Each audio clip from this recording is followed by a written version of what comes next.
And almost 100 years ago, a woman called Mercedes Gleitze became the first woman ever to swim the channel. Yes, but when a rival swimmer falsely claimed to have completed the challenge in a faster time, she was forced to swim it again.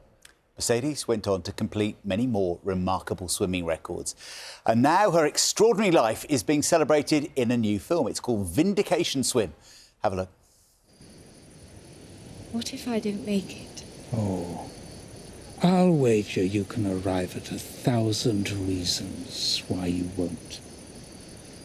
All you have to do is hang on to the one that says you can. Only there, you know, just beyond the horizon.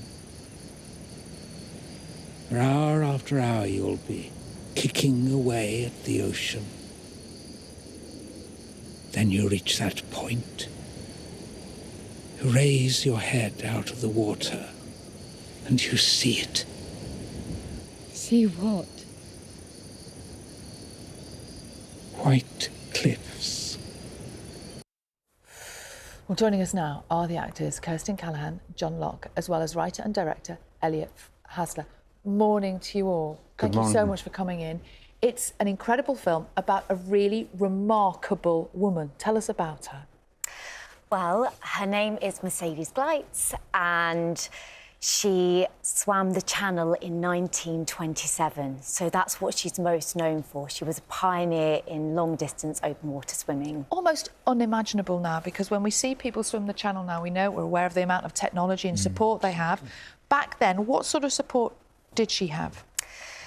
She didn't have a lot of support at all, to the point where, at that time, most people thought a woman could never, ever swim the channel.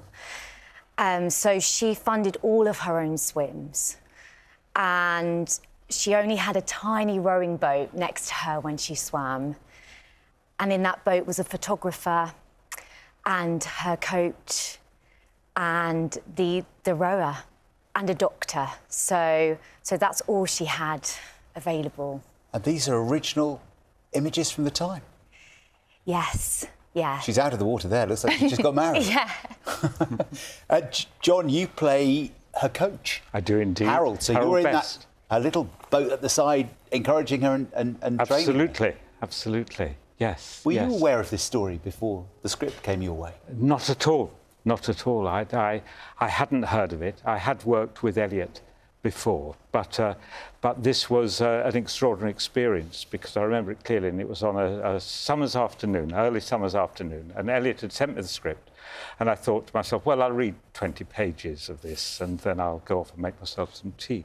That was at 4 o'clock in the afternoon. At 8 o'clock in the evening, having read it 3 times, made all kinds of notes, I folded up the script, put it beside me and thought, this really is going to be the most extraordinary experience for a character actor to do this film.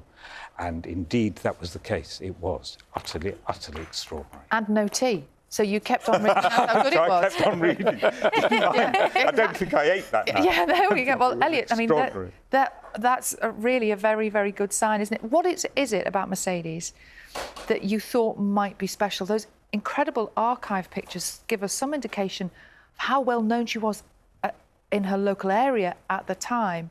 But then she did disappear, didn't she? She really did. I mean, she was well known globally at the time. She swam all over the world, straight to Gibraltar, Robben Island to Cape Town. But yeah, she had faded from kind of the public sphere. And I stumbled across the story back in, it would have been about 2019, in an article. And I was just shocked by how incredible she was. I mean, what she did was extraordinary as a woman at that time. And just even as a person, I mean, to swim the channel, even today, more people have climbed Mount Everest than have done it. So it's an incredible feat of endurance. And Mercedes' spirit and her character really inspired me. We're actually also born exactly a century apart, so that was kind of nice as well. I was born in 2000, she was born in 1900, so there was a nice kind of synergy that set the whole thing off on a good tone. Not just extraordinary that she did it, but the extraordinary story of how it was kind of snatched away from her as well. Just to explain, this is a woman called Mona. Yes, so there was a kind of big hoax scandal. There was sort of 2 women competing to try and swim the channel, so Mercedes had a rival in 1927 at the time. I don't want to give too much away about, I don't want to spoil the movie for people who are going to go and see it, but Yeah, there was a big kind of scandal, a big cheating scandal. So Mercedes went out and said, look, I will swim it again. I will vindicate myself, hence the title. And she went out there and proved that she did, in fact, swim the channel and could do it. Because it got quite nasty at the time, didn't it? Yeah, it did, yeah. There was a lot of press coverage about it. You know, sort of these women were really vilified in the media, Mercedes especially. So yeah, it was a very fascinating kind of aspect of the story to tap into for the film. Kirsten, how much swimming did you have to do to play this part? A lot of swimming. I trained for 3 months before we started filming. I was already a confident swimmer in the pool, but I'd never done open water. So there's a Palace Pier in Brighton, so my coach would take me out and we'd swim around that. Your actual coach or your coach? My actual coach, Melody Tyra. She is amazing. So she got me really confident being out quite far in the sea and the cold and getting used to the weather changes all the time and the currents, so... And Mercedes had quite a specific style of swimming as well, She didn't did. Yeah. She loved breaststroke. That was her favourite stroke, which is incredible, really. And she did side stroke, and then we've got some front crawl in there as well, because that came into fashion for women in the 20s, so it taps into all the different strokes. And she was obviously swimming at a time when things were fairly basic. What were you able to do to keep yourself maybe slightly warmer? Nothing. Wow. It's all authentic. So I trained in the same way she trained. And in the film, I wear a 100-year-old swimming costume from the time. So every time I got out of the water, it had to be re-sewn up. It was, yeah, nothing. And I had motorcyclist goggles on because that's all they had at that time, so you couldn't see, and the swimming hats were aviator style because that was what was in fashion, so I couldn't hear either. So there was lots of different challenges. Gosh, talk about method acting. Yeah.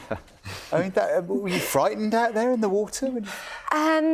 Sometimes I was, yeah. And she's just so fearless, Mercedes, so I'd always have to tap into her mindset. Would she carry on? Yes, she would. So I had to take on her spirit, yeah. And John, did you feel at any point during filming actually quite responsible here for Kirsten to... Oh, absolutely. Yes, to keep her going? You see, I mean, there are no tanks involved in this. There are no stunt doubles. There are no sort of inputs or anything. Everything that you see is Kirsten Callaghan 2 miles out in the channel. And we did it at all times of the year in order to get the variety of shots that you see in the film. We did it in all seasons, in all temperatures, and that is Kirsten swimming for hours on end in order to get the variety of shots that Elliot needed. I mean, the bravery of this actress doing it, not a swimmer, an actress playing the part of this character, is extraordinary, and that's why the film has this very real sense, and why I, as her coach in the boat, was truly concerned about her. Some of the more dramatic scenes where I found myself almost falling in to save her. Almost. Almost, but not quite. Not quite. And Elliot, even though we're talking about such a gruelling story, the film is really rather beautiful, isn't it? Thank you. It's very stylish. Yeah, we kind of wanted to tap into that sort of look of the 20s and get those big open vistas out on the water. I mean, the channel is such a beautiful place to be filming. And like John and Kirsten both said, everything is real. There's no tanks, no green screens, body doubles. We were out there 2 miles out at sea shooting these scenes in such a beautiful, pristine environment. And how technically difficult is that? Incredibly difficult, yeah. I mean, sometimes we'd go out there and we'd get maybe 1 or 2 shots and that'd be that for the day. But when you do get those shots, it's so rewarding. But I was in the water as well, kind of filming these shots and things like that. So it was a very challenging shoot, getting everything to line up and the swell and the wind and You were physically in the water? For some of it, yeah. I was either in the boat or I was in the water. I had a wetsuit on, so I can't say I was suffering from the cold as much. But, yeah, maybe. But Kirsten is, the true hero of this movie with what she did. And John and Elliot, you've actually worked together before, haven't you? We have indeed, yes. What was that? What project was that? Yes.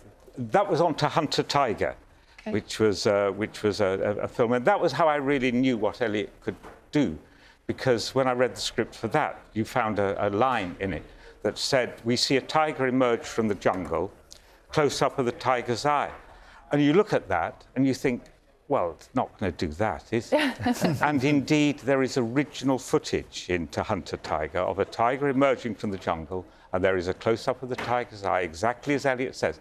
Won't say how he did it, but he did it, and it was real. And so that was how I knew that he had an extraordinary ability for concept in film, for conceiving films, for executing it as a director, and for writing extraordinary scripts.